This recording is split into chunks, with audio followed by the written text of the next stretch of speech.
الحمد لله نحمده ونستعينه ونستغفره ونتوب إليه ونعوذ بالله من شرور أنفسنا وسيئات أعمالنا من يهده الله فلا مضل له ومن يضلله فلا هادي له وأشهد أن لا إله إلا الله وحده لا شريك له وأشهد أن محمدا عبده ورسوله وخليله وصفيه من خلقه صلى الله وسلم وبارك عليه وعلى آله وصحبه أجمعين أما بعد يا أيها الذين آمنوا اتقوا الله وقولوا قولا سديدا يصلح لكم أعمالكم ويغفر لكم ذنوبكم ومن يطع الله ورسوله فقد فاز فوزا عظيما ثم أما بعد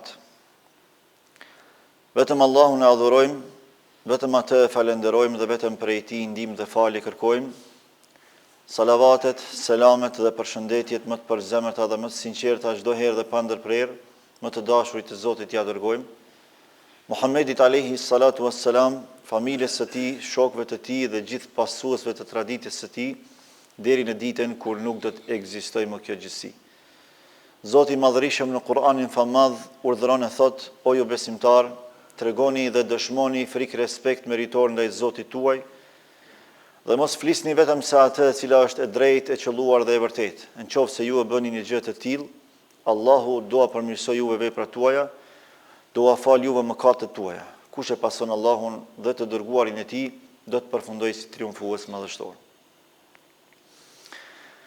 Besimtarët nderuar, një prej mirësive dhe begative me të cilat besimtarët gëzohen e lumturohen është edhe arritja e atmosferës përgatitore të Ramazanit.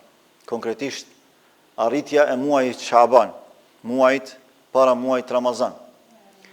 Pejgamberi Allahut sallallahu alaihi wasallam është gëzuar shumë kur e ka arritur muajin Shaban.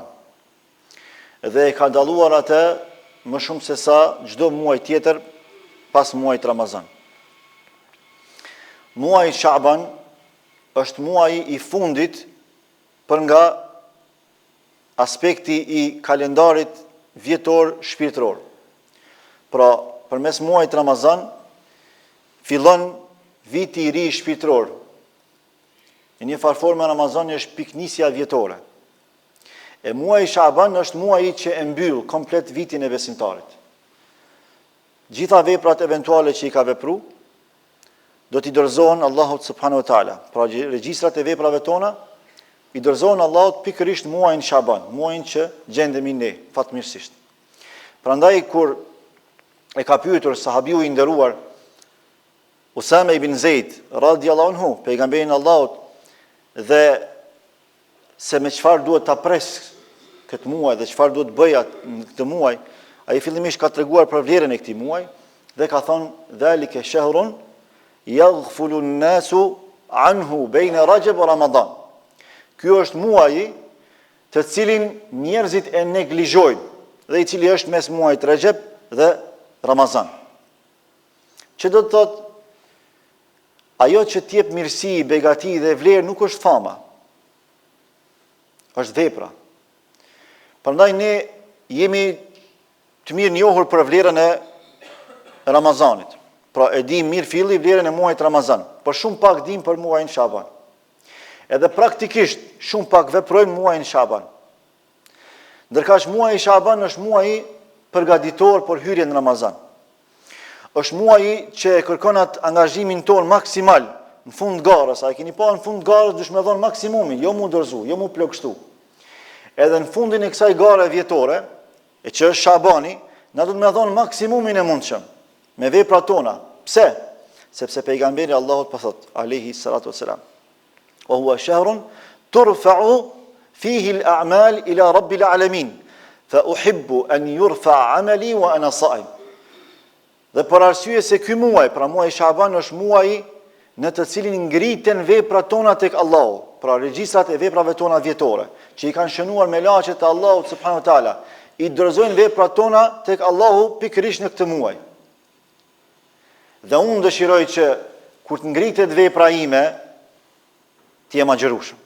Prandaj e ka praktikuar agjërimin në muajin Shaban më shumë se sa në çdo muaj tjetër përpos Ramazanit. Aisha radiallahu anha ka thonë, nuk e ka agjëruar komplet muajin pejgamberi Allah vetëm se muajin Ramazan. Dhe nuk ka agjëruar më shumë se sa në çdo muaj tjetër, siç ka agjëruar në muajin Shaban. Pra e ka dallu. Pothuajse krejt muajin Shaban ka agjëruar përpos disa ditë e ka dallu pe Ramazanit, sepse duhet me dallu pe Ramazanit, nga që agjërimi në Ramazan është farz, ndërkaq agjërimi në muajin Shaban është vullnetar, është nafile. Dhe për këtë arsye i ka thonë Ebu Umames radiallahu anhu, i cili kur e ka pyet pejgamberin Allahut, ja Rasulullah, pra pikërisht për muajin Shaban, cila është vepra që unë do të më bë? Tregom unë për një vepër që unë e kisha vepruar më shumë këtë muaj. Ka thonë alejke bis-siyam fa innahu la adla la. Agjëro sepse nuk ka si agjërimi. Prapë ka pyet, më tregon një vepër, nuk ju ka duk kjo shumë diçka speciale. Ka thonë na më agjërojmë, po du diçka më speciale. Ka thonë alejke bis-siyam fa innahu la adla la. Ja ka përsërit prapë, agjëro sepse asgjë nuk krahasohet me agjërimin. Asgjë nuk është ekuivalent me të. Dhe për këtë arsye praktikisht pejgamberi Allahut e ka praktikuar një gjë të tillë. Ka agjëruar shumë muajin Shaban, sepse ka dash kur veprat e tij të ngriten në qiell, në fund vitin vjetor shpirtëror që është muaji Shaban, të ngriten duke qenë agjërueshëm, sepse kjo e ka vlerën e vet. Është mirësi e madhe që e kemi arrit këtë muaj, muajin e Shabanit, sepse është muaji përgatitor për Ramazan. Andaj duhet me i pas parasysh disa gjëra. E para, me pastru zemrën tonë, me u pendu sinqerisht. S'ka ma mirë se me hynë në Ramazan duke u pendu sinqerisht. Me dlirë zemrën, me kullu zemrën për gjitha gjunave eventuale, sepse këtë jemi gabimtar edhe mëkatar. Por, më i miri për nesh është ai i cili pendohet sinqerisht tek Allah.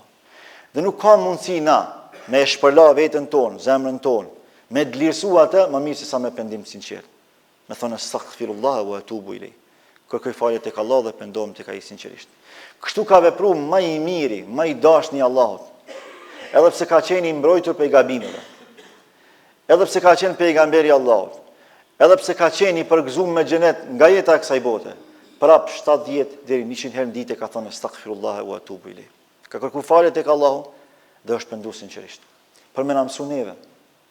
Me na tregu neve që është shumë e rëndësishme një gjë e tillë. Pastaj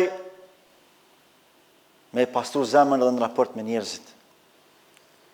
Me u liru pe këtyre ngarkesave, prej nateve, prej intereseve, me shliru zemrat tona në raport me njerëzit, me falë o burra, me mshiru.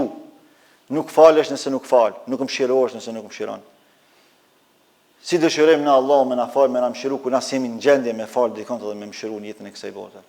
Ndërkaq Allahu përmes Muhammed Mustafas na tregon se i gjithë mëshirshmi Allahu ka fut mëshirë tek krijesat e tij. Ar-Rahimuna yarhamuhumur Rahman. Ata që mëshirojnë, i mëshiron Allahu. Yarhamu man fil ardi yarhamukum man fis sama. Mëshironi ata që janë tokë, ju mëshiron ai që është në qiell. Pra duhet me mëshiru për mu mëshiru. Pastaj duhet me fal, falyafu wal yasfahu, ala tuhibbuna yaghfir Allahu lakum. Le të falin o Muhammed, thuaju njerëzve, le të falin dhe le të arsyetojnë. Mos qyrin arsye për mu zonë mes vete, për mu urry mes vete, por le të gjojnë arsye për mu rujt mes vete. Pa marrë parasysh se çka mund me ndodh. Nuk hudhet njeriu me njëherë. Duhet me mshiru, duhet me fal.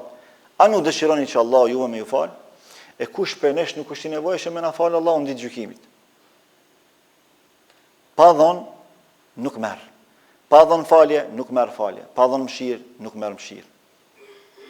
Gjithashtu pe vlerave të këtij muaji është edhe ajo se pejgamberi Allahut na tregon se nata e gjysmës së këtij muaji, nata e 14 apo nata e 15, varësisht se sa ditë ka muaji Shaban, 29 apo 30. Është nata, thot pejgamberi Allahut, është nata ku Allahu subhanahu wa taala shikon në veprat e gjitha krijesave të tij, njerëzore dhe gjindore, që kanë përgjegjësi për me vepru. Edhe thot i fal të gjithë përpos dy njerëzve. Illa mushrikun wa mushahin. Përpos atij që i bën shirk Allahut, spendohet për shirkun që e bën, edhe atij që është në konflikt me dikon për besimtarve, si flet dikuj për besimtarve.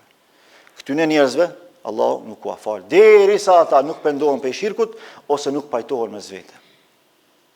Pra e ka kushtzuar Allahu Nëse doni mi u ngrit veprat, edhe nëse doni mi u fal mëkatet, edhe mi u pranu veprat e mira, duheni me pas shpirtin e pastër për çdo lloj shirku, të brendshëm apo të jashtëm, dhe duheni me qenë zemër gjan me njerëzit.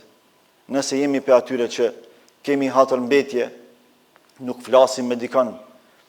Shikoni, këtu ka ardhur ai që është i zonë me dikën, është në konflikt me dikën, nuk flet me dikën, ka ardhur e përgjithshme, si është fjala me atë që nuk flet me vllahun e vet, me motrën e vet. Ka edhe të tillë që nuk flasin me babën me nanë. Pastaj ja lipim Allahut xhenetin. O Allah ma jep xhenetin, s'fol me vlla. O Allah ma jep xhenetin, subhanallah. O Allah ma jep xhenetin, si fol nanës, si fol babës. O Allah ma jep xhenetin, si fol kojshis. A din çka jetu i lip Allahut? A din ku jetu i drejtu? A din që ti dush me ul kryt të poshtë, edhe me çaj ditë e natë për gjendjen që e ke, ti që si fol vllaut, ti që si fol nanës, ti që si fol babës, apo edhe komshis. Po vallahi jemi zonë behoq, edhe çka nëse je zonë? Për ku je nisti? Cili është limiti yt? Ku do të më arriti? A do të më shku në xhenet? Në xhenet shkohet vetëm me zemër të gjan. Nëse zemrat si kemi më të mëdha se problemet tona, s'kemi zemër për me hyrë në xhenet. Nëse zemrat tona si kemi më të mëdha se intereset tona, s'kemi zemër për me hyrë në xhenet. Ka për din behoq, Allahu na ka treguar. Yawma la yanfa'u malun wala banun illa man ata Allah bi qalbin salim. A dit nuk bën dobi as malli, pasunia, as pasarsi, fëmia, përpos zemrës së shnosh. A dit ka më na bë dobi veç zemra e shnosh. Cila është kjo zemër e shnosh? Që ajo që nuk ka asnjë lloj idhujtarie në te, edhe nuk ka asnjë lloj inati, xhelozie, hasmërie, urrëtie ndaj dikujt. Sidomos ndaj familjarëve të tij. Ti zgjanojmë zemrat, e kemi rastin, e kemi mundësin, me hynë në Ramazan të çlirum, pe kësaj robrie, edhe të mëkatimit, edhe të urrëties, edhe të hasmërisë mes vete. T'ja dëshmojmë Allahut, o Allah, unë sinqerisht e du xhenetin tënd, se kam fjalë goje, o Allah, se ti ke bën shumë për mua, Zot. Ti mi ke dhënë krejt, o Allah, e unë mos më qenë në gjendje me fal një rob që ka gabuar ndaj meje. E unë mos më kanë në gjendje me sakrifikuar diçka që fundja e kam detyrë, e kam obligim para te, o Allah. E pastaj Allah më ta dhon xhenetin, me të mëshiru, sepse në xhenet futemi vetëm me mëshirë, me asgjë tjetër. E mëshirën do të më e meritu përmes mëshirës. أقول قولي هذا وأستغفر الله لي ولكم ولسائر المسلمين من كل ذنب فاستغفروه إنه هو الغفور الرحيم والحمد لله رب العالمين.